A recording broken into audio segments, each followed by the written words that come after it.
Hello दोस्तों, जय Hind. Exist academy में आप सभी का हार्दिक स्वागत एवं हार्दिक अभिनंदन है। कैसे हैं आप सभी? उम्मीद करते हैं आप सभी अच्छे होंगे, ज़बरदस्त होंगे और आप लोगों के एग्ज़ाम की प्रिपरेशन बहुत ही बढ़िया तरीके से चल रही होगी। जैसा कि आप सभी लोग जानते हैं कि यह संविधान की श्रृंखला चल रही है और आज संविधान की इस श्रृंखला में एक बहुत ही इम्पोर्टेंट टॉपिक को कवर करेंगे। वह टॉपिक आपका क्या है? ईवीएम। ईवीएम से रिलेटेड वीवीपैट और वीवीपैट कंट्रोल यूनिट क्या होता है और एक ईवीएम में कितने प्रत्याशी के नाम अंकित हो सकते हैं, या हम समझ सकते हैं ईवीएम में सबसे पहले किस पार्टी के नाम शामिल होंगे? राष्ट्रीय पार्टी, मान्यता प्राप्त, राज्य स्तरीय या क्षेत्रीय पार्टी, या निर्दलीय उम्मीदवार का स्थान ईवीएम में कहाँ होगा, या नोटा का स्थान ईवीएम में कहाँ होगा। इन समस्त तथ्यों पर हम एक साथ विस्तृत अध्ययन करते हैं।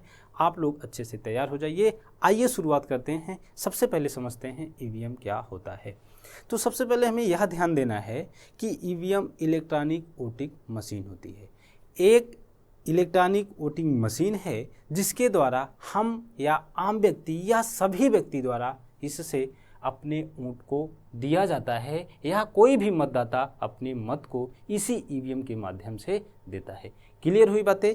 दूसरी बात को समझना है कि इसी के साथ, इसी ईवीएम के साथ, या आप कह सकते हैं बैलेट यूनिट के साथ कंट्रोल यूनिट होती है और वीवीपैट होता है, और आपस में तीनों केबल के साथ जुड़े होते हैं।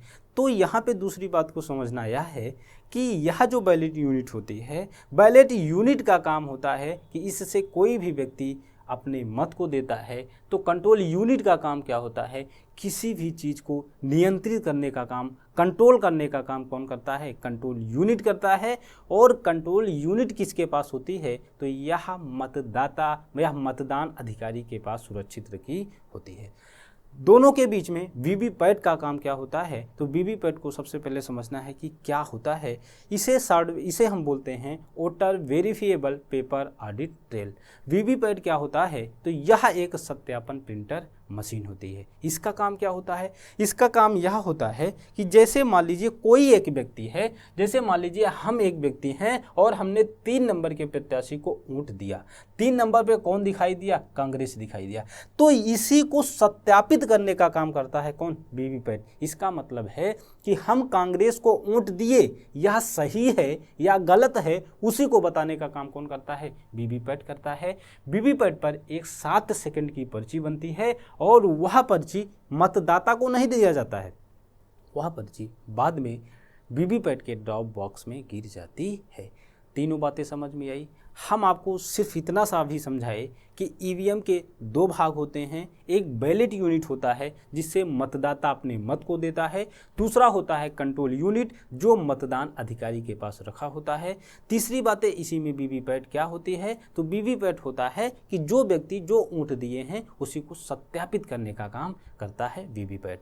यहाँ तक शायद आप लोगों को मेरे दोस्त यह बातें समझ में आई होगी। आइए अब आपका मुद्दा क्या है? मुद्दा आपका है कि ईवीएम में पहले किस पार्टी के नाम शामिल होते हैं। तो सबसे पहली बात को समझना यहाँ पे यह है कि ईवीएम में सबसे पहले राष्ट्रीय पार्टी के नाम शामिल होते हैं, तत्पश्चात पंजीकृत मान्यता प्राप्त, फिर पंजीकृत गैर मान्यता प्राप्त, फिर निर्दलीय उम्मीदवार, और अंत में क्या होता है?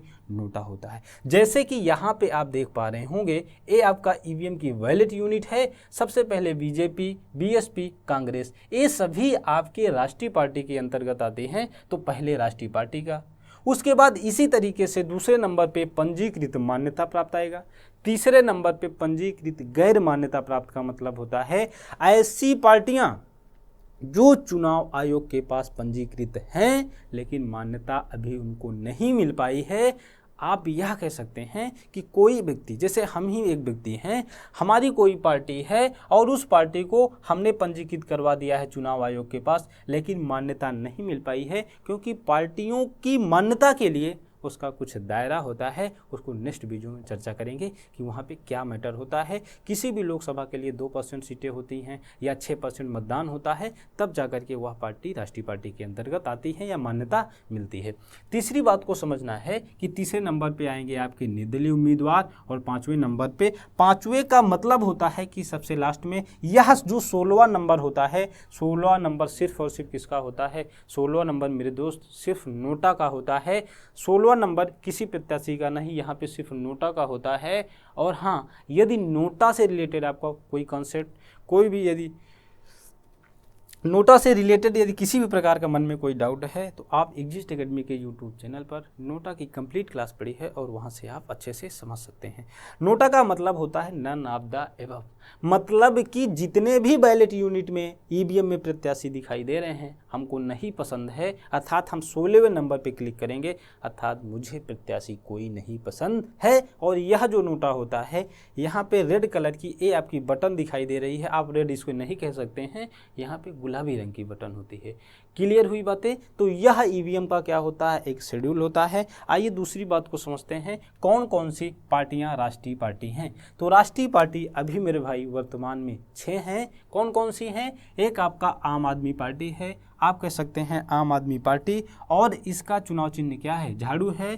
दूसरे नंबर पे बात करेंगे, कोई इसका ऐसा नंबर नहीं है कि ये इसी क्रम के अनुसार होगा, 6 पार्टी हैं, आप किसी का क्रम कहीं पर भी रख सकते हैं। दूसरी बात है बीजेपी, भारतीय जनता पार्टी, कमल। तीसरे नंबर पे भारतीय कांग्रेस पार्टी, जिसका चुनाव चिन्ह हाथ है। कम्युनिस्ट पार्टी ऑफ इंडिया, जिसे हम CPIM के नाम से जानते हैं, इसका चुनाव चिन्ह हंसिया और हथौड़ा है। इसी तरीके से बहुजन समाजवादी पार्टी BSP, जिसका क्या है? हाथी है। और लास्ट में नेशनल पीपुल्स पार्टी NNP, जिसका चुनाव चिन्ह क्या है? किताब है। तो शायद आप लोग यह बातें समझ में आई गई, यह बातें आप लोगों को अच्छे से समझ में आई है। लेकिन सर एक बात बताइएगा कि एक ईवीएम में यदि एक या एक से अधिक या 2 या 3 यदि राष्ट्रीय पार्टी आ जाएगा तो किस व्यक्ति का नाम पहले होगा या किस दल के प्रत्याशी का नाम पहले होगा, इसको समझना है। कैसे? हमने कहा जैसे पहले पे बीजेपी, दूसरे पे BSP, तीसरे पे कांग्रेस, तो तीनों पार्टी का नाम, तीनों पार्टियां आपकी कैसी हैं? राष्ट्रीय पार्टी है। तो सर अब बताइए कि बीजेपी पहले नंबर पे होगा या BSP या कांग्रेस, किस आधार पे तय किया जाएगा? एक बहुत ही बढ़िया एग्जाम्पल के माध्यम से समझते हैं। जैसे आपके एग्जिस्ट एकेडमी में एक सर आपके हैं, कौन सर? अनुज सर। कौन सर हैं? अनुज सर। एक सर आपके कौन है? अशोक सर। 2 सर हैं, ठीक। मान लीजिए अनुज सर जो हैं ये बीजेपी से हैं या ये बीजेपी के कैंडिडेट हैं, और अशोक सर की बात करेंगे एक कांग्रेस के हैं। तो बताइए सर के ईवीएम में पहले अनुज सर का नाम आएगा या अशोक सर का नाम आएगा, या ईवीएम में पहले बीजेपी होंगे या कांग्रेस होंगे? यह तय किया जाता है मेरे दोस्त वर्णमाला क्रम के अनुसार। आइए कैसे समझते हैं। जैसे हमने कहा ए लिखा है और यहाँ पे ए लिखा है, इसका मतलब ए एक कॉमन हो गया। अब यहाँ पे देखिए यन पहले आएगा या यस पहले आएगा, तो यहाँ पे यन पहले आएगा, इसका मतलब है कि अनुज सर पहले आएंगे, और अनुज सर की पार्टी का नाम क्या है? बीजेपी, अर्थात पहले बीजेपी होगा, उसके बाद अशोक सर दूसरे नंबर पे कौन आएंगे? कांग्रेस पार्टी के। मेरे दोस्त शायद आप लोगों को यह बातें, यह एग्जाम्पल बहुत ही बढ़िया तरीके से समझ में आया होगा। यह राष्ट्रीय पार्टी हो गई। अब इसके बाद कौन आएगा? पंजीकृत मान्यता प्राप्त, इसके बाद पंजीकृत गैर मान्यता प्राप्त, इसके बाद निर्दलीय उम्मीदवार, और लास्ट में नोटा। आइए कुछ कॉन्सेप्ट को हम समझते हैं कि निर्दलीय उम्मीदवार हम किसे कहते हैं। अभी एक एग्जाम्पल है, यह जो 18वीं लोकसभा का इलेक्शन चल रहा है, इसमें एक बहुत ही पॉपुलर आपका एक क्षेत्र है काराकाट, और काराकाट से एक आपके भोजपुरी के स्टार, जिसे पावर स्टार के नाम से जाना जाता है, पवन सिंह जी निर्दलीय वहाँ से चुनाव लड़ रहे हैं। तो निर्दलीय किसे कहेंगे? कोई भी व्यक्ति निर्दलीय कब कहा जाएगा, आइए उसको समझ लेते हैं। शायद आप लोगों को यह बातें समझ में आ गई होगी।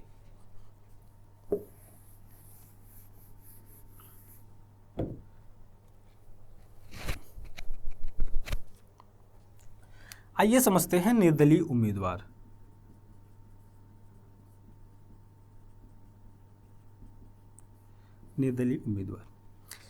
देखिए जैसे मान लीजिए, बहुत ही साधारण भाषा में समझना है निर्दलीय उम्मीदवार। जैसे मैं एक कैंडिडेट हूँ, अगर बीजेपी ने मुझे टिकट दिया, जैसे प्रायः लोग बोलते हैं कि बीजेपी ने उस व्यक्ति को टिकट नहीं दिया, और प्रायः यह बोला जाता है कि उनको बीजेपी से टिकट मिल गया। तो माना कि दो व्यक्ति हैं, एक व्यक्ति ए हैं और एक व्यक्ति बी है, ठीक। तो इनको ए व्यक्ति को बीजेपी से टिकट मिला है और बी को नहीं मिला है, ठीक। तो यदि ए वाले व्यक्ति को बीजेपी से टिकट मिला है तो उन्हें हम कह सकते हैं कि हाँ, उन्हें किसी भी पार्टी ने टिकट दिया है। और निर्दलीय उम्मीदवार का मतलब है कि यह जो बी वाला व्यक्ति है, इसको किसी भी पार्टी ने टिकट नहीं दिया है। मतलब किसी भी पार्टी ने यह नहीं कहा कि हम आपको टिकट दे रहे हैं, आप चुनाव लड़ लीजिए। तो बी वाला व्यक्ति क्या करेगा? बी वाला व्यक्ति किसी भी दल में शामिल नहीं होगा या कोई दल इसको टिकट नहीं दे रहा है। लेकिन यह व्यक्ति बहुत ही फेमस व्यक्ति है, यह व्यक्ति सामाजिक कार्यकर्ता है, समाज सेवी है, लोकप्रियता इस बी वाले व्यक्ति की ज़्यादा है, इस व्यक्ति का चुनाव लड़ने का मन भी बढ़िया है, लोग इसको पसंद कर रहे हैं। जैसे हमने एग्जाम्पल दिया पवन सिंह। अब बी वाले नंबर पे हम रख देते हैं पवन सिंह को। तो पवन सिंह फेमस आदमी है, पॉपुलर हैं या नहीं है, चुनाव लड़ना चाहते हैं, लेकिन किसी भी दल ने इन्हें टिकट नहीं दिया। तो उस कंडीशन में ए भी अपना नामांकन करेंगे और ऐसे व्यक्ति को हम निर्दलीय उम्मीदवार कहते हैं। समझ में आई बात? समझ में आई बात कि नहीं?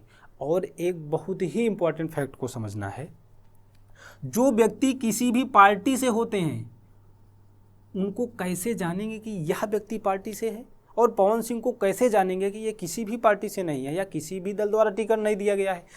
तो जो व्यक्ति को 2A और 2B फॉर्म कोई पार्टी दे देती है, इससे यह गेस लगाया जाता है, यह बताया जाता है हाँ, उस पार्टी ने टिकट दे दिया है। मतलब क्या है कि पवन सिंह जी यहाँ पे निर्दलीय उम्मीदवार हैं, तो इनको 2A और 2B फॉर्म नहीं मिला है।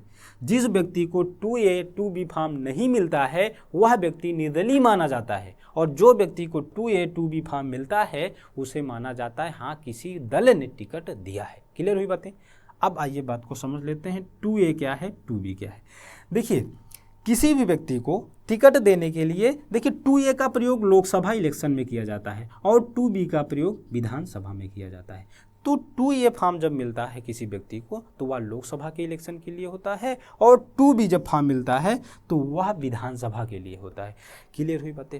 निर्दलीय उम्मीदवार के रूप में समझ में आया। तो यहाँ पे पवन सिंह जी काराकाट से चुनाव लड़ रहे हैं, निर्दलीय किसी भी दल से नहीं है। अच्छा, एक खास बात और समझ लेते हैं। जैसे मान लीजिए किसी भी पार्टी ने किसी भी व्यक्ति को टिकट दिया, तो यहाँ पे एक प्रस्तावक उस निर्वाचन क्षेत्र से नामांकन के लिए एक प्रस्तावक की आवश्यकता होती है। लेकिन जो निर्दलीय उम्मीदवार होते हैं, निर्दलीय उम्मीदवार के लिए कितने प्रस्तावक की आवश्यकता होती है? 10 उसी निर्वाचन क्षेत्र से 10 प्रस्तावक की आवश्यकता होती है। क्या क्लियर बातें समझ में आई? निर्दलीय उम्मीदवार और किसी दल का उम्मीदवार, दोनों में अंतर समझ में आया। हमने बताया, यहाँ पे एक शॉर्ट वे में समझ लीजिएगा, कोई भी पार्टी यदि टिकट देगी तो लोकसभा में 2A फॉर्म दिया जाएगा, विधानसभा में 2B। लेकिन यहाँ पे निर्दलीय के लिए ऐसा कोई भी फॉर्म नहीं दिया जाता है। कोई पार्टी टिकट दे रही है तो यहाँ पे निर्वाचन क्षेत्र से एक प्रस्तावक की आवश्यकता पड़ेगी, जबकि यहाँ पे निर्दलीय में 10 प्रस्तावक की आवश्यकता पड़ेगी। आई होप कि आप लोगों को यह सेशन बहुत ही बेहतर तरीके से समझ में आ रहा होगा। क्लियर हुई बातें? आइए अब अगली बात की चलते हैं। चलिए, इतनी बात समझ में आ गई आप लोगों को। अब चलिए बात को समझते हैं कि सर ईवीएम में तो आपने बता दिया कि कौन सी पार्टी पहले नंबर पे होगी, कौन सी दूसरे नंबर पे, लेकिन सर ईवीएम में नाम हिंदी में होगा, इंग्लिश में होगा या किस भाषा में होगा, ये कैसे तय किया जाएगा? तो आइए बात को समझते हैं। जैसे आपका एक स्टेट है उत्तर प्रदेश, एक आपका क्या है बिहार, एक आपका क्या है मध्य प्रदेश। तो यहाँ पर सरकारी जो कामकाज की भाषा है किसमें है? हिंदी है। सरकारी कामकाज की जो भाषा है हिंदी है। तो मेरे भाई, यह जो सरकारी कामकाज की भाषा हिंदी है, तो ईवीएम में यहाँ पे नाम जो होगा या हिंदी वर्ड क्रम के अनुसार आप ऐसे कह सकते हैं कि हिंदी में। कैसे? हमने कहा कि इस ईवीएम में यहाँ पे हिंदी में हो सकता है, इंग्लिश में हो सकता है, 2-3 भाषा में हो सकता है। इसी तरीके से हमने कहा जम्मू कश्मीर में, हमने कहा कि जम्मू कश्मीर का कोई प्रत्याशी है तो वहाँ के ईवीएम में कैसा नाम होगा? तो वहाँ पर भाई देखिए हिंदी में भी हो सकता है, इंग्लिश में हो सकता है, और वहाँ की जो सरकारी कामकाज की भाषा क्या है, जम्मू कश्मीर की कामकाज की भाषा उर्दू है, तो वहाँ पे प्रत्याशी का नाम उर्दू में हो सकता है।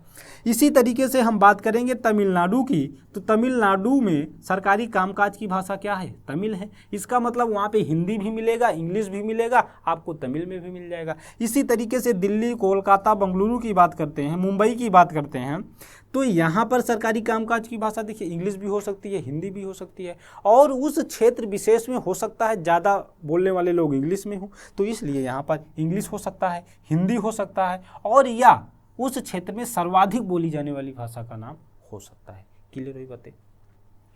इतनी बात आप लोगों को समझ में आ गई होगी। आइए अब चलते हैं ईवीएम के थोड़ा सा बैकग्राउंड की ओर।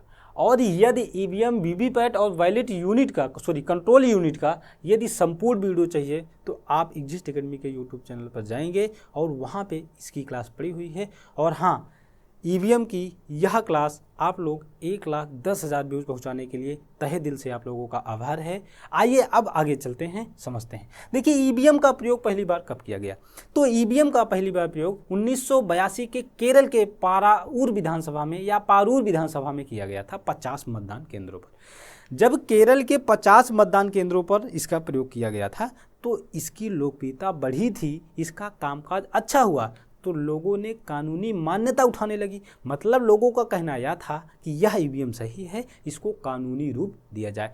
तत्पश्चात आरपी एक्ट 1951, आप कह सकते हैं representative to the people act 1951 की सेक्शन 61A के तहत क्या किया गया था, 1988 में एक धारा जोड़ी गई थी, और उस धारा के तहत चुनाव आयोग ने कहा चलिए ठीक है, अब इसको कानूनी मान्यता दे रहे हैं, अब ईवीएम से ही क्या होगा, चुनाव होगा। ठीक, ईवीएम का भारत में पहली बार आविष्कार कौन किया था, 1980 में MB हनीफा के द्वारा किया गया था। क्लियर हुई बातें? सारी बातें समझ में आई कि नहीं? एक बहुत ही इंपॉर्टेंट बातें और समझना है कि किसी भी क्षेत्र है, कोई भी एक क्षेत्र है, तो उस क्षेत्र में मैक्सिमम कितने प्रत्याशी ईवीएम में सेट हो सकते हैं। तो ध्यान रखना है, यहाँ पे थोड़ा सा इन चीज़ों को हटाना पड़ेगा। देखिए, माना कि आपका ये क्या है, माना कि ये आपका कंट्रोल यूनिट है। ठीक भाई, ये देख लीजिएगा कंट्रोल यूनिट है आपका। ठीक, एक कंट्रोल यूनिट है, तो एक कंट्रोल यूनिट से कितने बैलेट यूनिट को जोड़ा जाएगा, ध्यान रखना है। तो एक कंट्रोल यूनिट की पावर होती है कि वह 4 बैलेट यूनिट को जोड़ सकता है।